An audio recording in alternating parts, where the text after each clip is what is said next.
day that we had to protest just to get a high school for us. I'm Laura Crote. I'm playing Abuela. This is my grandmother, Teresa Fraga, the real actress. I'm so interested about knowing about your life. First of all, born in Mexico on the side of the road. My father was working on a construction job, my mother's pregnant, and I was born in a tent. We immigrated to the United States in 1947. We were migrant workers, and I arrived in Chicago in 1966. By that time, you had already children? By that time, my husband and I had 2 boys, and I was 8 months pregnant. At that time, the community was going through a change.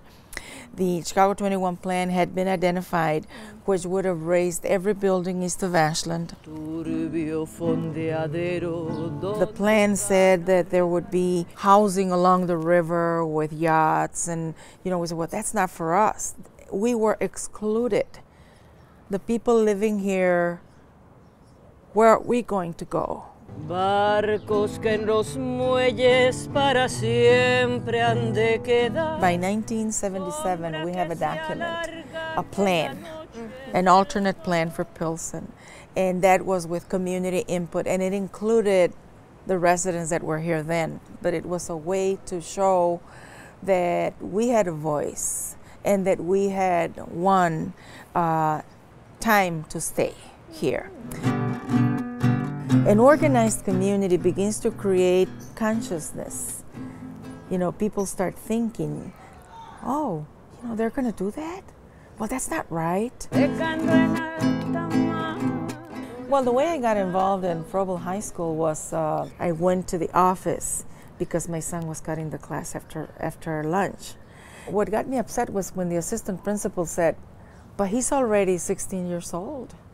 And I said, but that doesn't mean that he's doing the right thing. And he said, why don't you do something about it? And I said, me? What can I do? I'm not the principal, I'm not the assistant principal. I'm doing my part. He said, if you could change it, would you?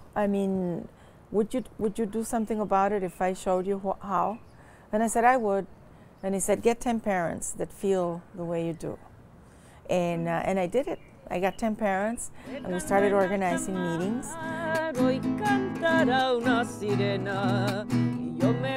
Pilsen neighbors did a survey for dropout, and it was 85% dropout rate in Pilsen.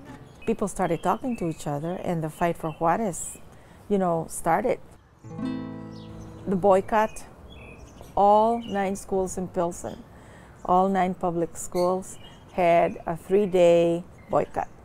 Many sit-ins in the superintendent's office. We never went with an appointment. That school was not built by chance. There was really a community that came together.